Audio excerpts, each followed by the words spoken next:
Sasha Martinengo. Storming down the pit lane. Weekdays from 12 to 2 p.m. Central African Time on bulls.co.za. Video call right now. I'm phoning Anthony Rowlinson. And we're going to be having a little chat with him about the world of Formula One. He's based in the UK.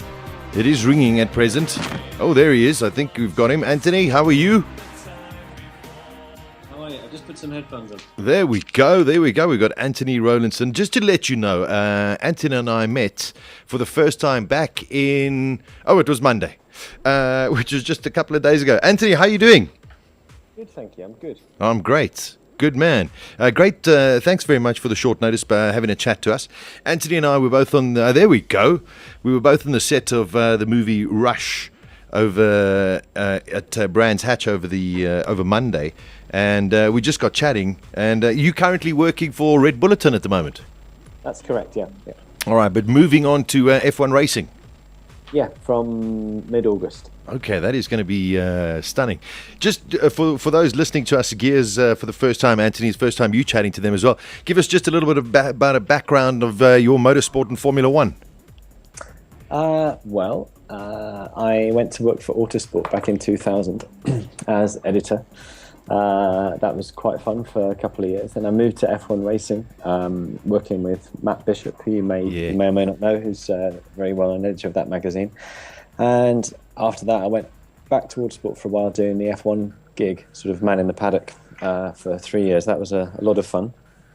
And then in the last 5 years, I've been working for the Red Bulletin, which is originally a Formula One magazine. It's morphed into something slightly different now, but still with a good chunk of motorsport content.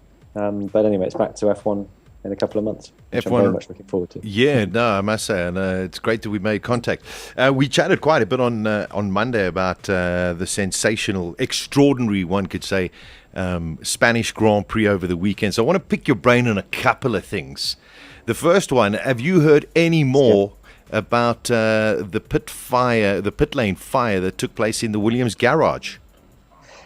Nothing specific. I've heard a bit of speculation. I mean, the main areas of interest, if you like, the things that people are looking at are this kind of connection between possibly an overheated KERS system and some fuel. But it certainly seems at some point that fuel tanks went up, which is why there's so much black smoke. I mean, there's a lot of stuff burning basically. Yeah. But it has wiped out a lot of Williams kit, like a lot of their pit lane computer equipment, stuff you see on the pit wall. A lot of stuff that basically take 2 races, because obviously it's there in the garage, has just melted and irreplaceable. Well, not irreplaceable. I mean, obviously it's replaceable, but unsalvageable is the word I'm thinking of. It's just been mullered. Yeah, I mean, that becomes quite a logistical problem for them as well. I mean, hopefully the computer, in terms of the software that runs all of this stuff, is backed up somewhere. I mean, because that they can sort of replace. But if that is damaged in terms of telemetry systems, they could be in for a very sort of 1970s kind of Monaco Grand Prix with pit boards and hand signals. Yeah, with Ginny Williams on the stopwatch. Yeah, I think I'm sure they can rustle up a few bits and pieces, and it's been interesting to see how helpful the other teams have been immediately in saying, "Okay, boys, we know you've had a bad time.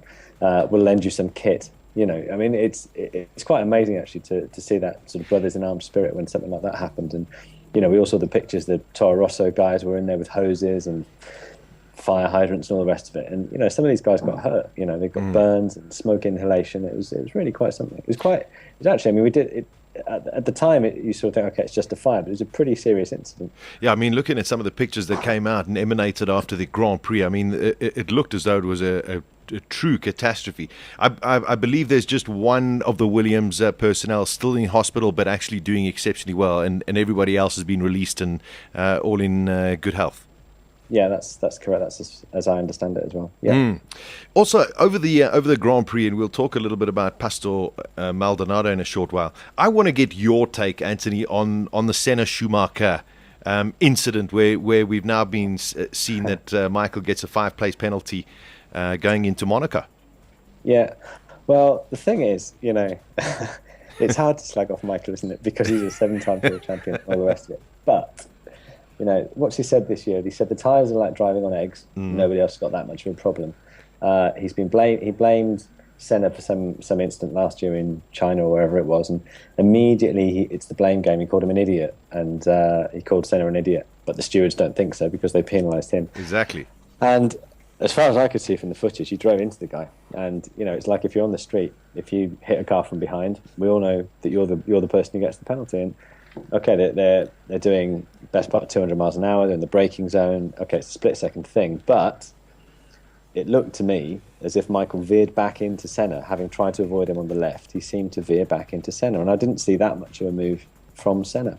Yeah, that's the way I saw it. There's a lot of talk down here at the moment, Anthony, and it's sad. I mean, I've been a huge Michael Schumacher fan for years and years, even, going back to his first ever Grand Prix. But it seems as though he's unfortunately losing touch with the younger generation of drivers, and they're not waiting for him to come and play games with them. He's got to push himself even harder, and it just doesn't seem to be able to do it. Well, I think one of the interesting things, one of the interesting points that's been made is that F1 this year is so close. Even a 0.2 deficit is, perhaps 6 places on the grid, that his slowness relative to Nico, it's quite a harsh word to use, but let's use it, is been highlighted, and there's nowhere for him to hide. In China, we saw the half-second qualifying gap. Okay, that's a big gap. Sure. But the cars were so dominant they were still effectively 1-2. A race like Spain, where I think the middle order was covered by just a couple of tenths of a second, the gap is bigger, and I think it's just exposing a basic failing on his part, that he can't quite keep up with a quick teammate anymore. He's obviously a perfectly good driver, and you might say that he's a very good number 2, but that's not really what Michael Schumacher is all about, is it? No, unfortunately not. Let's hold our horses. We're only a third of the way through the season, so I mean, we've got a long way to go. A quarter of the way through the season. Spa. Yeah, you know what? Spa's going to be a good track for him. We hope.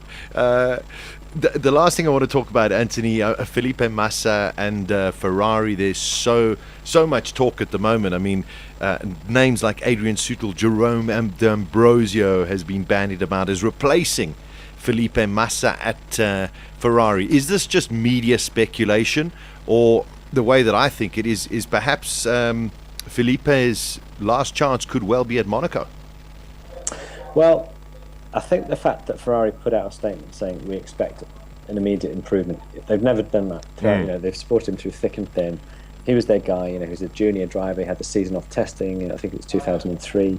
Learned how to be a Ferrari driver, learned how to be a top-line F1 driver. Sure. And he scaled the heights. But I mean, now they're kind of saying in public that this can't go on. And I think when a team like Ferrari, of all teams, say that, your number's up. I just don't see where it can go. They've given him a long time. They've been very supportive publicly. I'm quite sure that they give him I don't think there's any disparity in machinery. It's not like he's driving a ropey old number 2 car. I think it is a Felipe Massa problem, not a Ferrari problem. But it's become a Ferrari problem.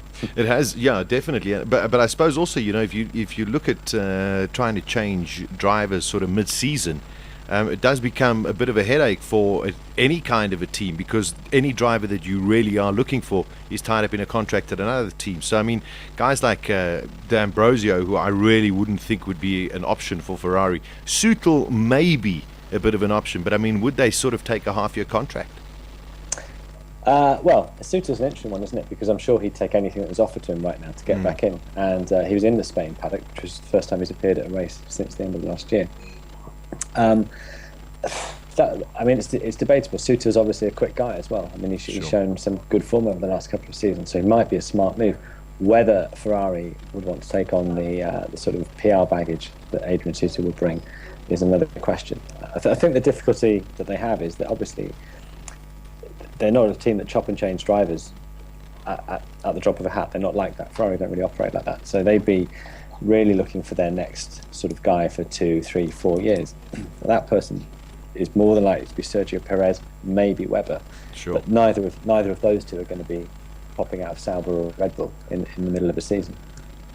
So they've got a slightly tricky situation. Yeah, not an easy one. Well, listen, Anthony, it's great to speak to you. Hope to speak to you quite regularly on the show if you're keen and willing, and hopefully catch up with you maybe before Monaco or just after Monaco.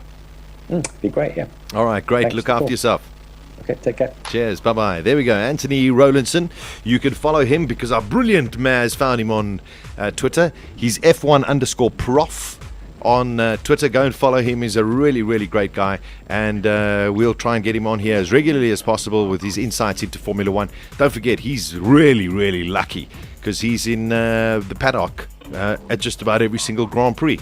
So great, an interesting talk about the pit lane fire, also about the movements perhaps of Felipe Massa and Michael Schumacher. Is this the beginning of the end? Gears on bulls.co.za with Sasha Martinengo. He's kept himself out of trouble. Weekdays from 12 to 2 p.m. Central African Time.